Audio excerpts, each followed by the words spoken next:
Hello everyone, my name is Shrestha Kulkarni and this presentation is about Kohonen networks or self-organizing maps which I have used for classification purposes. Self-organizing maps are a special class of artificial neural network based on comparative unsupervised learning. They typically consists of a set of neurons that are arranged in a certain topology which can be in 1, 2 or n dimensions, and where each one of the neurons they have reference vectors or weight vectors which span the input space dimensions.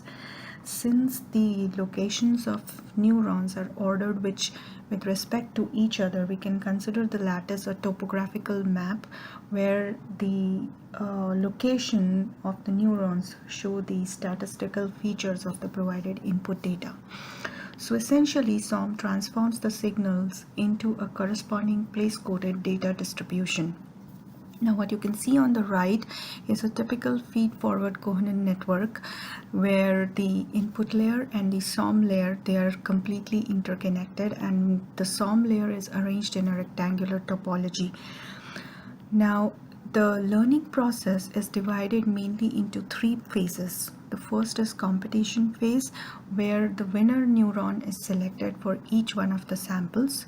Second is cooperation, where the neighborhood region of the winner neuron is selected. And third is adaptation, where the weights of the winner neuron and the neighboring neurons are updated as per the neighborhood function. Typically, this neighborhood function is a Gaussian function.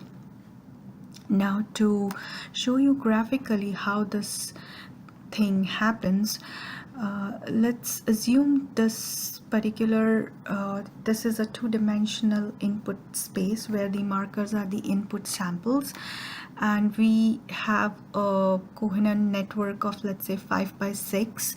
So this is what happens after 40 cycles, after 120 cycles, and after 5,000 cycles. You can see that the neurons have approximated the input space to a great extent. So this is the algorithm for self-organizing maps. So we start by initializing the weights with random values between 0 to 1, or we can also initialize the weights with randomly chosen samples from input space. Now we repeat for n epochs or n iterations. First we randomly select the input sample from the data set.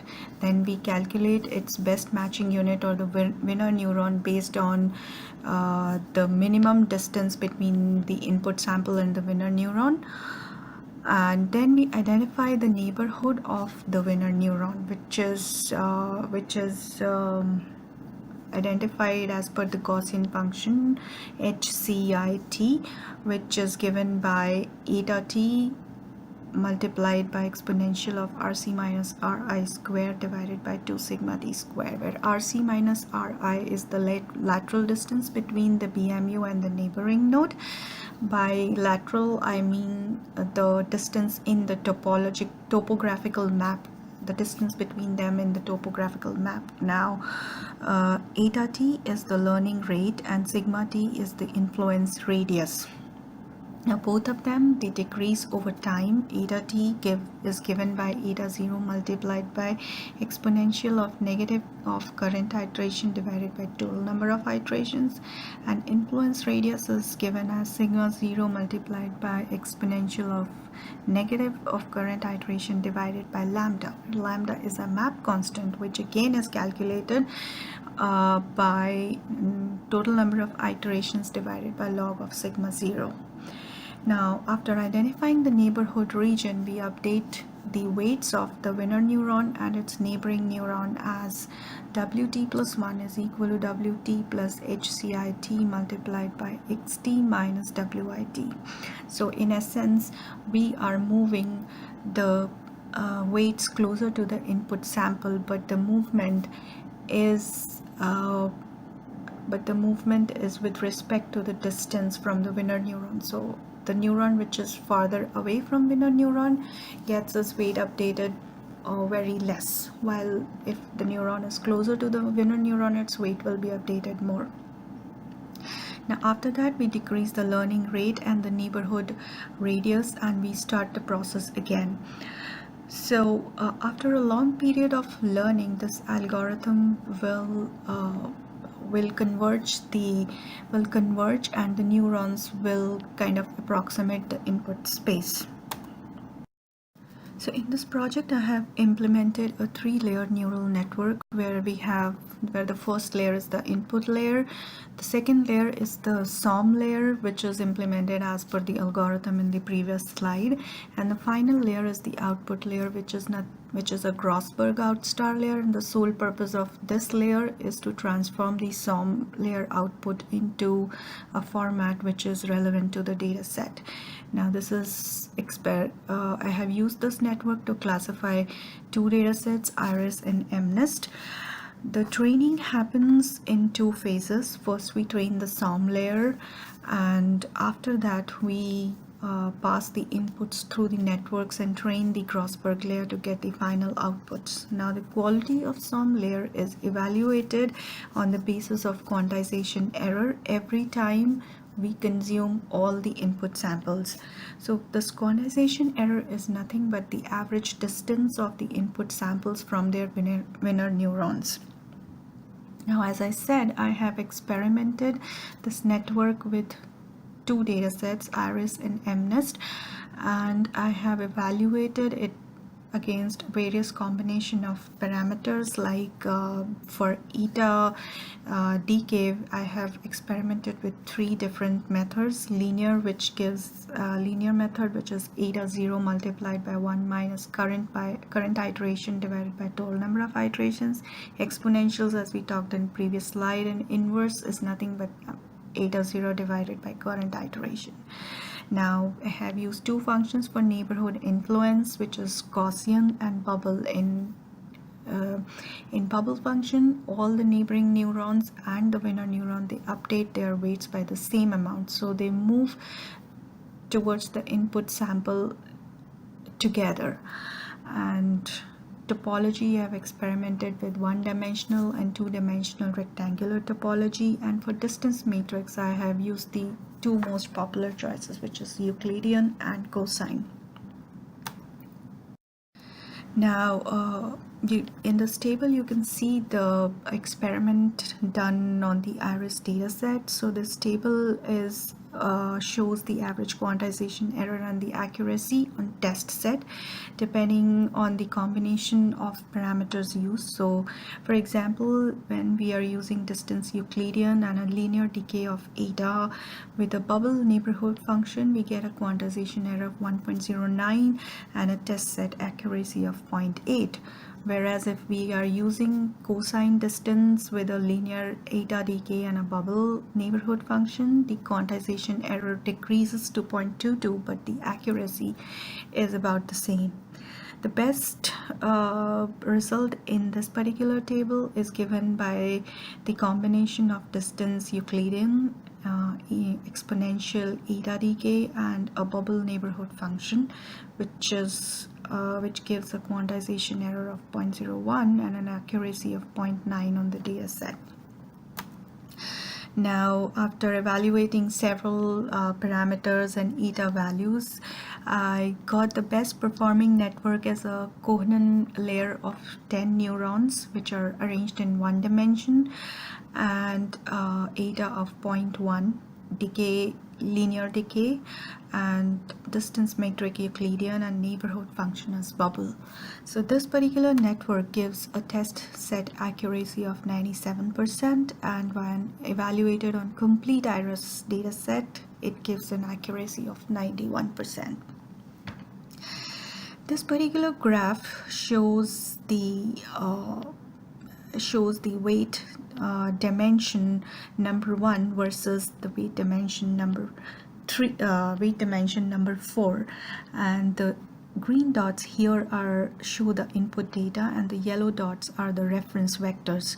So you can see here how the reference vectors have tried to arrange themselves towards the cluster of the input space, and this is how they try to approximate the input space.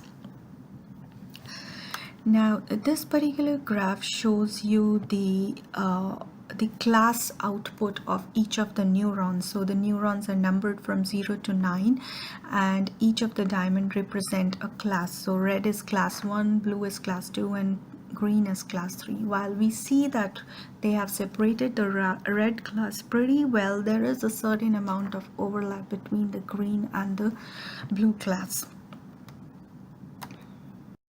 This slide shows the results of MNIST dataset. So after experimenting a lot, we found that the best network has an input layer of 784 neurons, which is the 28 cross 28 images flattened in a vector format, with a SOM layer of 100 neurons arranged in a 10 by 10 rectangular topology, and an output layer of 10 neurons, one for each numeral.